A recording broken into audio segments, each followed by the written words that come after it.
Hi, everybody. I'm Diane Hall with AARP Missouri, and I would like to welcome you to our 5th Movement for Life class.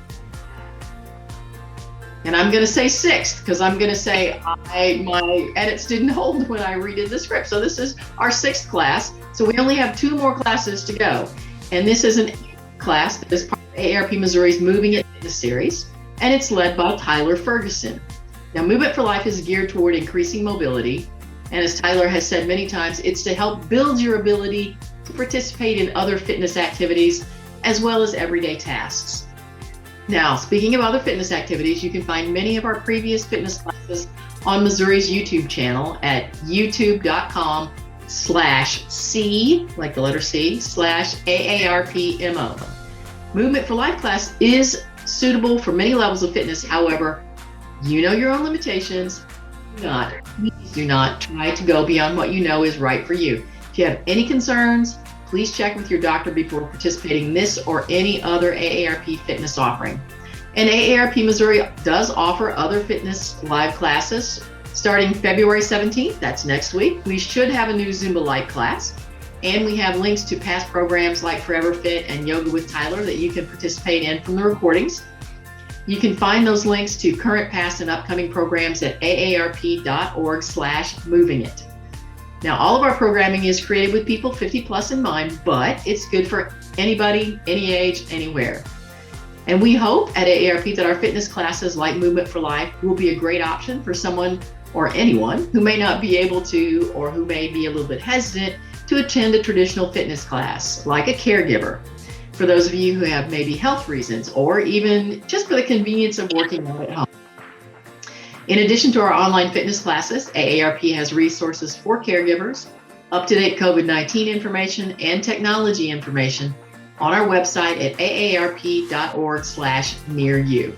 So let's get started with Movement for Life. Our instructor is Tyler Ferguson. Tyler, if you're ready, let's move. If it's comfortable for you to be barefoot, go ahead and remove any socks and shoes if that's okay for you. Let your feet connect and ground to the earth. Bring your feet about hips or shoulders distance apart.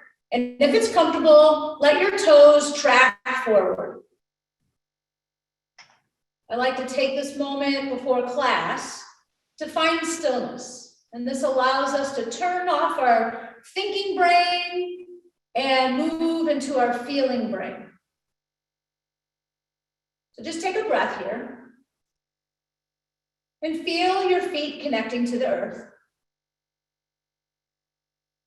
And then notice the length of your spine. Perhaps as the feet root downward, the crown of the head can lift and lengthen you upward. Continue to breathe throughout this. And then hold on to those qualities of your posture, of the long spine, of the grounding feet. But can you soften into this shape? So can you find this structure, but soften around it so that you're not rigid or tense? Take one more breath here. And let's bring the arms up overhead. I've got my camera so we're not shining the lights of the studio. I'm just going to come down and show you where my hands are going. They're going overhead. Now, for a lot of people, that's not super comfortable. So you can just go to a Y or wherever it's comfortable for you. And then lift and lengthen. Bring the shoulders up into the ears. And exhale your arms down to your sides. Shrug the shoulders up into the ears. And then down along your back. Do this a few times. So as the shoulders move up into the ears, you might notice how it's your shoulder blade on your backside of your body elevating, moving upward, depressing, moving downward. And then arriving into our stance, take your eye gaze and just soften it a little bit in your eye gaze. We'll move into our footwork. Bring your chin down to your chest, look down at your toes, lift and spread your toes apart. And you'll notice that on the screen, I'm using my fingers to help me lift and spread my toes. And then keep the toes lifted and spread and place them back down on the mat or on the earth. 2 more times. Lift, lengthen, and spread the toes, widening your base of support here. Place the toes down on the mat. Now, elevate the chin just a little bit so you're looking more forward, not so much down at your toes. Yeah, I know my head is off camera. I was just trying to do toe cam stuff here. So I was just trying to show the toes a little bit more. Lift and spread the toes. And then place the big toe down. Press through the big toe, lift it up. Again, press big toe down, lift it up. Press big toe down and lift it up. Reach out to the piggy toe. Press piggy toe down, lift it up. Notice how the top of the foot is spreading. Press piggy toe down, lift it up. Press piggy toe down and lift it up. Spread and place the toes back down. So in the previous weeks, I've had the toe camera. This week, since we've got previous recordings of the toe camera, I wanted you to be able to see more of my leg here. So hopefully this makes sense to you. Lift the toes and spread. Place the toe pads down and pull the toe pads back to your heels. So you're not curling the toes under, you're just pulling the toe pads back to the heels. And then start to engage inner thighs as you do that. And then lift and lengthen the spine. Lift and lengthen spine, draw navel in. Reach your arms up overhead again. I know you can't see my arms, but you can reach your arms up overhead. Exhale, arms down, release the toes here. And then start to move to the outside edge of one foot. So I'm just rolling to the outside edge of my right foot. Do that about 4 or 5 times. I'll move back a little bit now. No, I'm going to stay forward. And then go left foot. Left foot. Just a few times. Rolling to the outside edge, getting into your ankle just a little bit more deep. And then see if it makes sense or feels okay to you to go both edges outside and in. And then maybe each time you would come back to the big toe, press in, see if you can go inside and out. You can go 1 foot at a time if you want, or we could work on inside and out, inside and out. Excellent. Let's move into the foot fold here. I'm just going to show you from this angle. So lifting the heel up and lowering, bend knee over the toes. So you want to feel the articulation of the foot, not unlike you might feel as if you're walking. So imagine how you walk, how you articulate, and then you push off that big toe mound to surge forward. Keep your knee lifted, and then just roll back and forth, big toe mound to piggy toe mound. You might feel a little bit of movement up in the hip now, as well as some sensation in the ankle. Nice and slow and steady. Heel goes down, other heel goes lift and lower. So remember, this is a class about mobility. This is a class about feeling. We're not trying to get our heart rate up here. We're not trying to burn calories here. We are trying to lift our heel as high as we can. Notice if the knee is tracking over the second toe, or is the knee bowing out?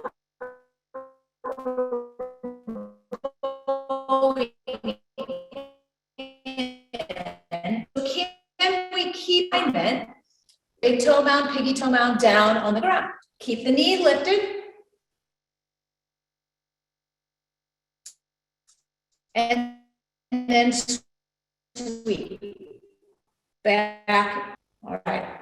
Here, but just to feel here. What's going on down here? How much pressure is in your toe? What does this do to open up your hip?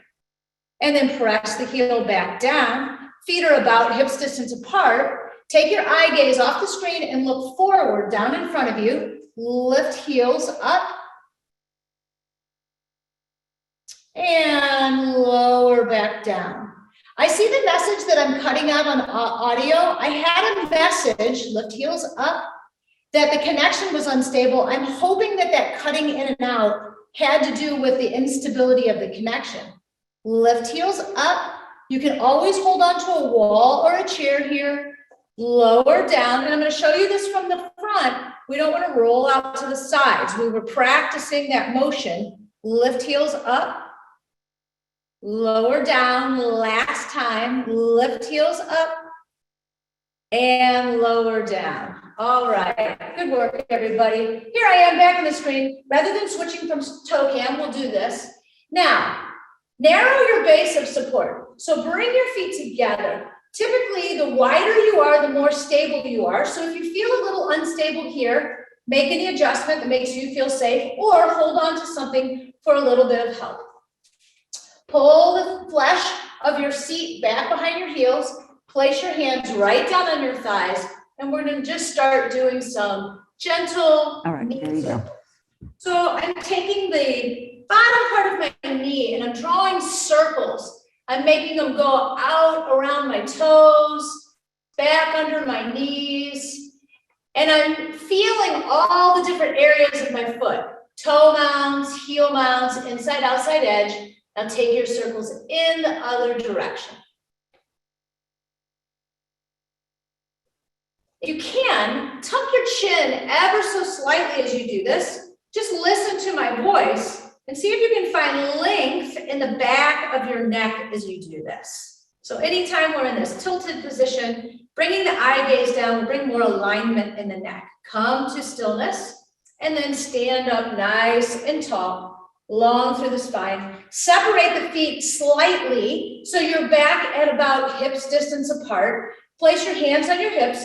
We're going to move into hip roots. So I'm going to take my hips to the side and back. I'm going to split that distance about 45 degrees. We pause here. Take a moment to think about how the spine is here. So we don't want to be rounded in the spine. You want to take your heart space, your chest space, pull it forward and feel how the shoulder blades come together. Eye gaze is down in front, and then stand up nice and tall. Slightly engage the glutes to open up the front of your hips as you stand tall, and pull your hips in the other direction. So you're back, you're sideways and back, splitting that distance about 45 degrees.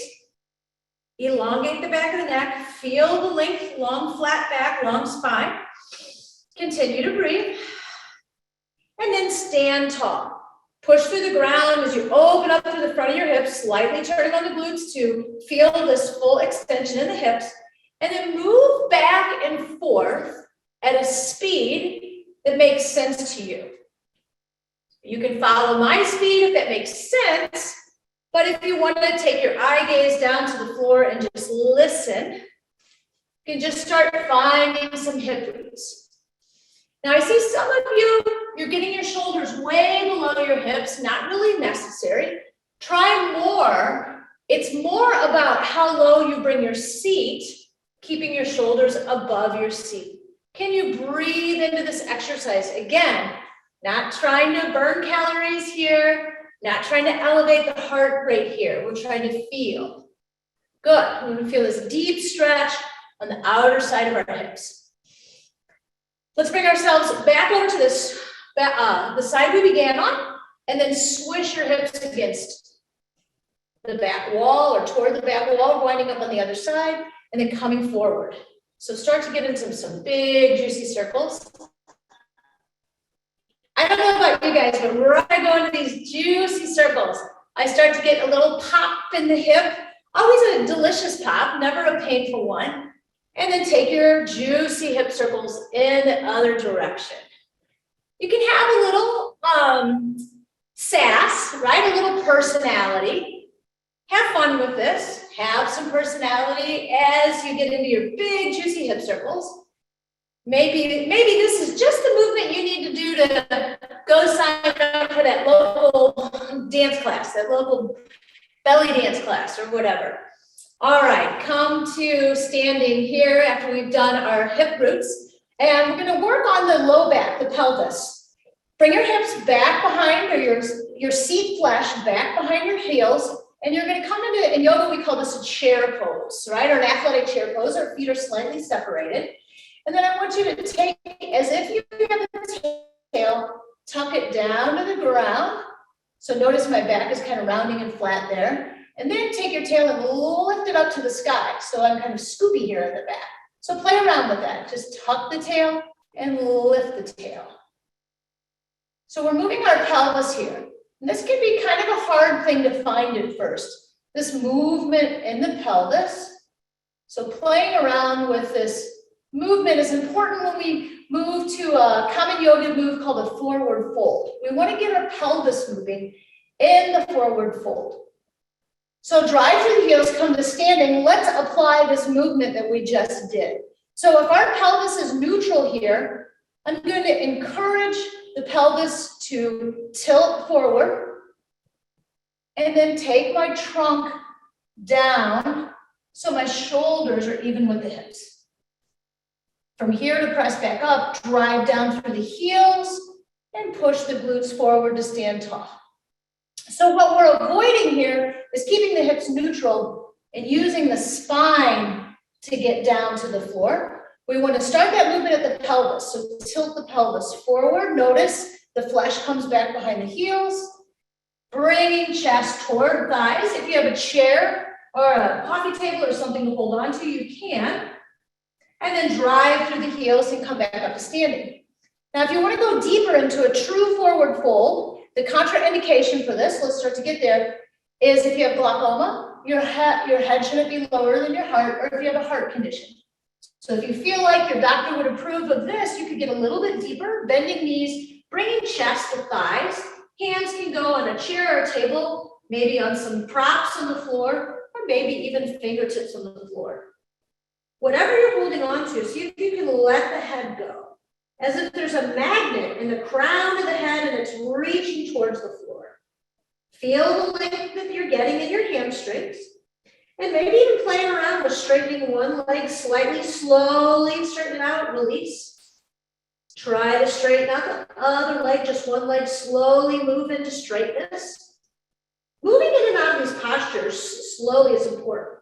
Now let's make our way back up. Go slowly with me. Just move to where your head is even with your heart. Taking our time to come up. And then let's tuck the tail and roll up nice and slow. So we're moving first at the tail, then bringing the chest up, chin is still down, and then stacking your head. So having our head upside down like that can make us dizzy.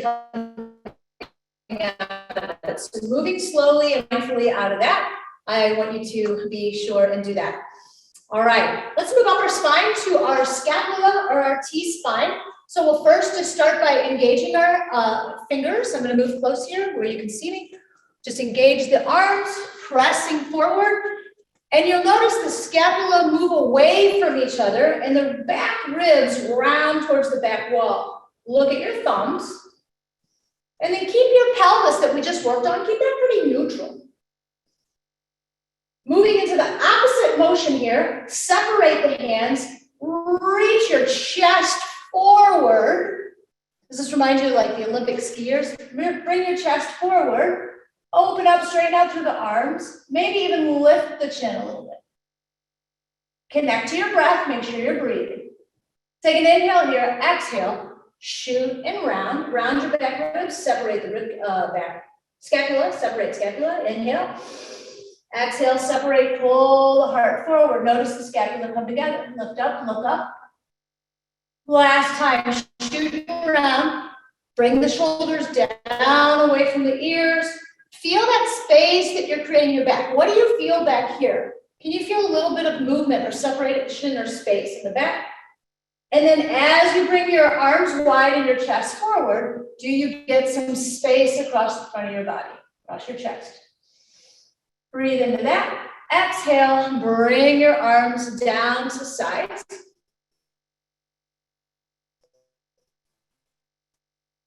Now we're going to talk about shoulders here as they relate to blades. We just did this exercise that moves the shoulder blades up to the midline and laterally on the body. We also shrugged our shoulders and brought them down in the beginning of class, right? So they move up, down, out, and in. Let's put those pieces together with chasing shoulders. Fists are the same height as the shoulder. Elevate right shoulder. Now pull it back and in and down. Elevate left shoulder, pull it back and in and down. And then right, and then left. So the up and down probably makes sense to you in the shoulders. But that little end piece, as the shoulder goes down, can you slightly draw it into the midline? The midline is just your spine, like an imaginary line going down the middle of your body. So go a little bit faster, get the shoulders moving. Great work, everyone.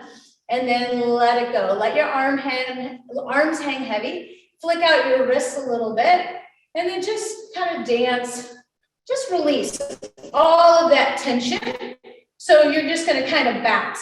If you've ever had a massage and the massage therapist kind of rolls you on the table, it's just the same idea. Heels are staying down.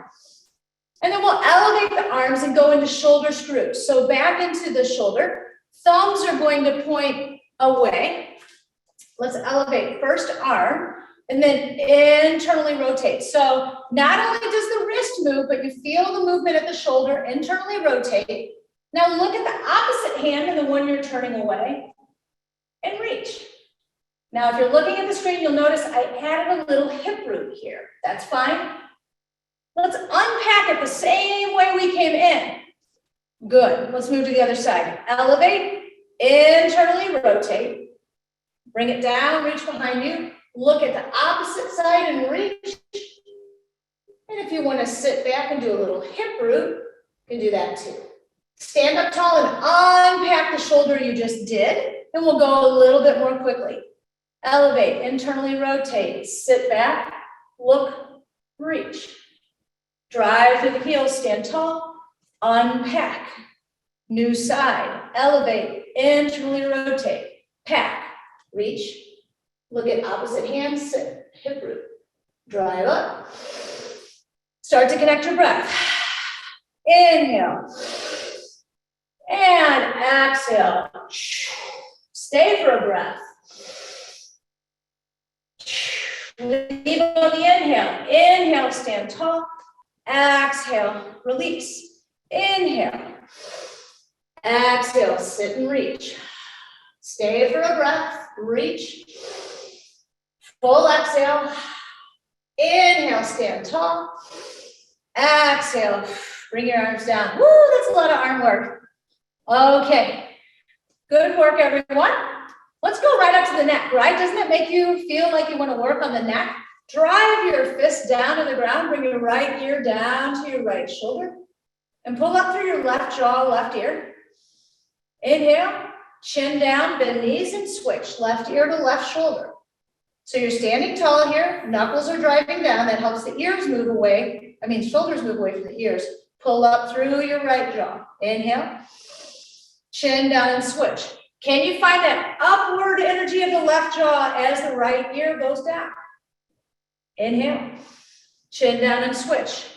Left ear down, right jaw pulls up right away. Shoulders down and away. Inhale, chin down and switch. Now, you can go with me or you can go on your own, right? Chin down and switch. But can you connect your breath to your movement? So if you want to breathe a little bit deeper and a little bit slower, that's fine.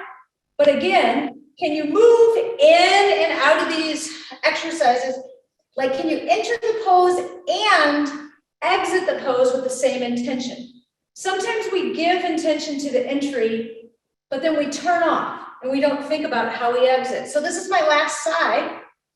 So let's exit the same way we went in, chin down and come up to standing, nice and tall. Keep those knuckles driving down to the floor. Start your rotations. So pretend your chin is on a countertop. So as you rotate, it's not going to lift up or throw back off the counter. You're just going to rotate, pull the opposite shoulder away from the ear, rotate back to center. So we have to be patient on this one, right? Rotate in the new direction. So there's a lot of things you aren't maybe feeling right now. So play with that. Can you be more active in your legs? If you've been with me for the last year, you know I love to cue active legs. And you know that starts with pulling the ground together with the feet and finding a little external rotation in the hips. Or as I like to call, corkscrewing the legs. Can you draw your navel to your spine and get longer through your spine as you do these movements back and forth? And then with that perspective of that active stance, are you rigid here?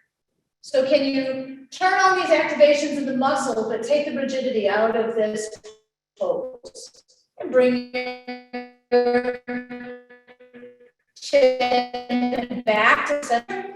We're going to do our neck translations here. So I'm going to come to my knees. I don't want you to, but stand nice and tall, active legs. Take your chin, bring it down and forward. Now we hang out in this posture a lot. So we're only coming here to give us perspective of pulling the chin up, back, and in, and lifting and lengthening through the spine. So if you find yourself sitting at a desk like this or at a concert, consider this homework. Pull yourself and try to make that long neck. So release, chin moves forward, and then up, back, and in, long neck. Chin moves forward, up, back, and in, long neck. Now pretend like there's a wall behind the back of your head. Just press into that wall slightly. And good. We're going to move side to side here, chest, hands right on your chest. We're trying to notice if we're moving in the chest. We don't want to move in the chest. The hands tell us not to, but we're just going to do our side to side glides. And I wish I really had my earphones in right now, if you could hear some of the crunching and popping that happens right away. So try to be mindful. When I focus on my shoulder, I find I lock my knees. That's an awesome observation, Marilyn. That's really good. I'm glad you brought that up. Maybe others are having that same experience too, if you don't have your chat turned on. Now, if this is challenging for you, this is just not making sense. Just like our hip roots, you can pick 45 degrees distance. So you can go kind of forward and sideways, kind of forward and sideways. That helps you find this. And then we're going to put it all together in a circle. So bring your chin back, circle or slide over to the side, chin down in the forward, and slide over to the left.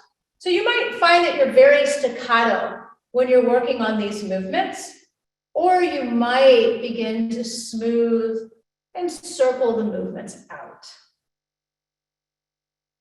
Awesome sauce.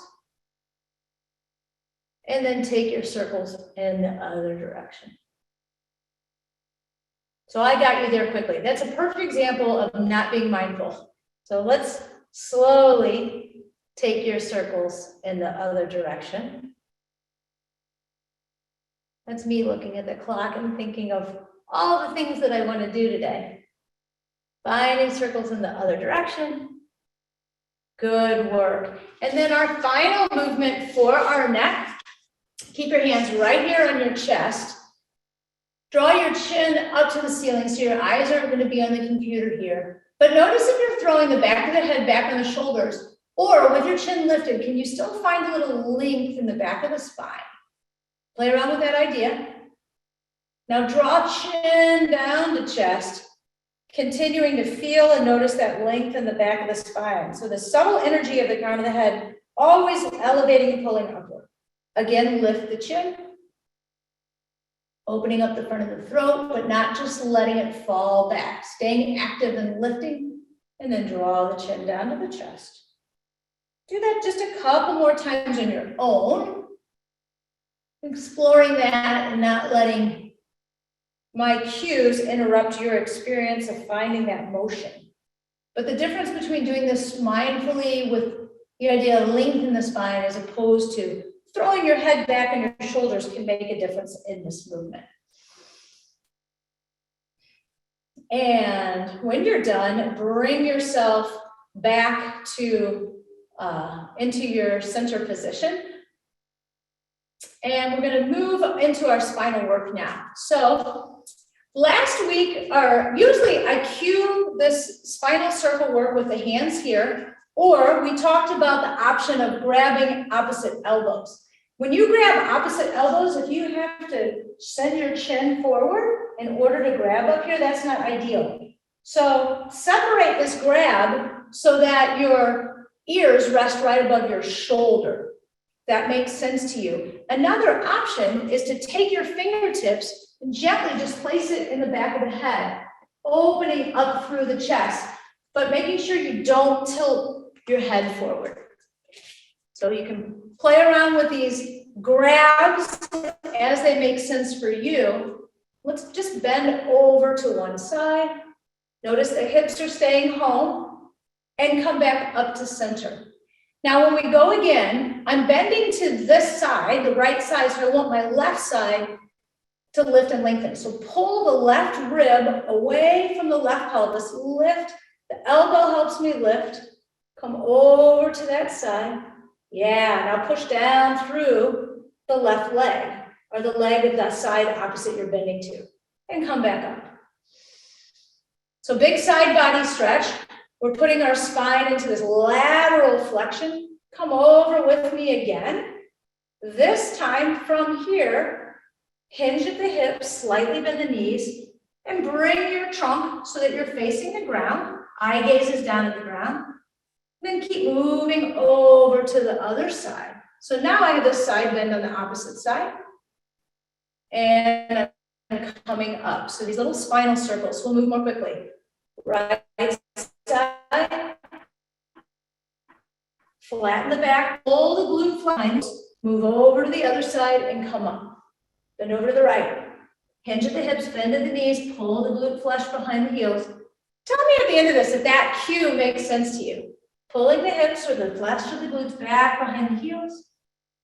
Moving into these juicy spinal circles. So we did juicy hip circles. Keep your eye gaze up on this one. Right? I don't want you to take your head below your heart, get too dizzy on this one. I mean, you can, but that's not what our goal is. And then pause. If you feel dizzy when you come out of this, you can just press your hands at the top of your head. That'll help maybe resolve some of your dizziness if you're feeling it. Obviously, if you're feeling too much, you need to not go as far or as deep. Now let's take it over to the other side. So we're just going to start with some bends and back up. So think about, as I bend in this direction, I'm separating the rib from the pelvis. So I'm creating length in the side body. Another thing to think about is the side I'm bending to, there's a beach ball over here. So I want to bend up and over that beach ball. Stay with me on this side. Now, hinge the hips back, turn the trunk down. Eye gaze just out in front of you. Come over to the other side and back up. So we're doing these spinal circles on this side. So I've given you a few different ways to find movement, these circular movements in the spine. This one's slightly different than some rotations and some movements we've done before. But notice, after you move over to the side and then you hinge forward, so that you don't fall forward, you have to pull the glute flesh behind your heels so you don't tip forward. Make sure you continue to breathe. And then meet me up at the top. We're going to pause here. Pressing on the top of your head. And then we're going to come down to our tabletop position or down to the ground. My friends who have chairs, you can just press your hand, just stand and press your hands into the chairs here. My friends that want to come to the mat, come down to the mat. If it's comfortable, rather than curling your toes under, try to press your full shins into the mat and notice that your hips are above your knees. They're not behind your knees and they're not out in front of your knees. Spread your fingers really, really wide, either on the mat or on the chair, and then just start to find some circles. So what you can use as a measuring stick here is your shoulders. So your shoulders are going to go out in front of your fingers and then back behind your palms. And this can work standing or kneeling.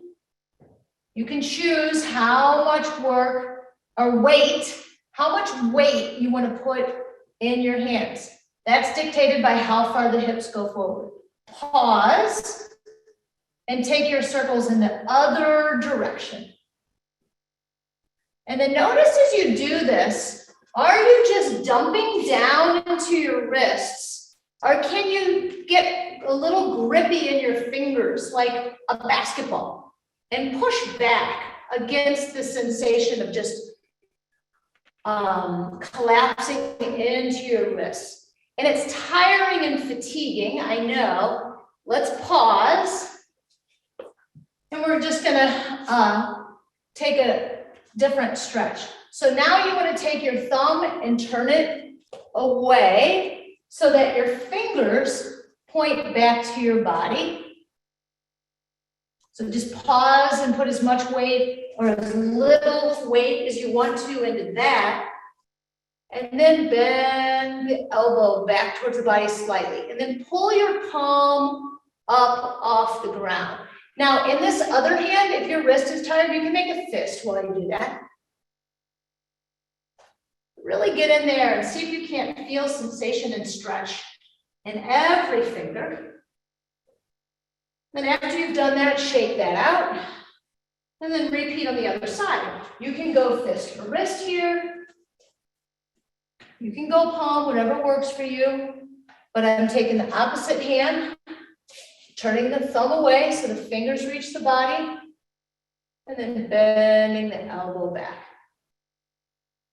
So when we press into the ground and we fight back, or we press back, we're really using all those little teeny muscles in the hand and the wrist and the forearm, and they fatigue quickly. So it's not surprising if you're fatiguing from that. And then take that hand, shake it out. And we're going to come to our shin box. So you can sit in your chair for shin box, or you can be down on the ground for shin box. Now, after class, people have asked really, really good questions about shin box. So really be kind to yourself and meet you where you are in this. If you're able to get on the ground, take your feet wider than your hips, okay? And your hands are going to be back behind you, but you don't want to be collapsed into your chest. You want to lift and lengthen through your spine, draw the navel into the spine. And most of us, we're just going to stay right here. We're going to roll to the inside edge of the leg, bring the knee down toward the midline. And notice if you're peeling your sit bone up off the ground. So you're not trying to lift your sit bone up so you can go further. You're just finding where your end motion range is. If you're in a chair, and this is new for you, you want to lean back in your chair, take your feet wide, and just roll into the midline. So same deal, not taking the flesh off. Let's switch to the other leg if you haven't already. So the single-legged shin box, by keeping the opposite leg still, we're just isolating that internal rotation movement. And maybe you can just put your mind there and see if you can feel that mobility happening in the hip. Make sure you breathe. And if there's any point where you inhale or you have to not breathe because it's too painful, you're in the wrong movement. You should be able to breathe fully in all of this. Now, pause here. Let's go back to the original leg. Drop that toward the midline, but let the other leg fall open. When you arrive here, that hip will peel up off the ground.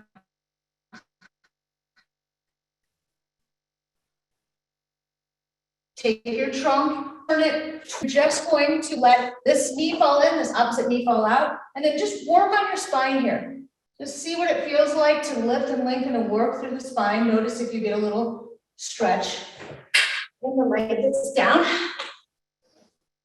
And then keeping your feet about where they are, lean back, bring your knees back up to the center, and let them fall down in the other direction.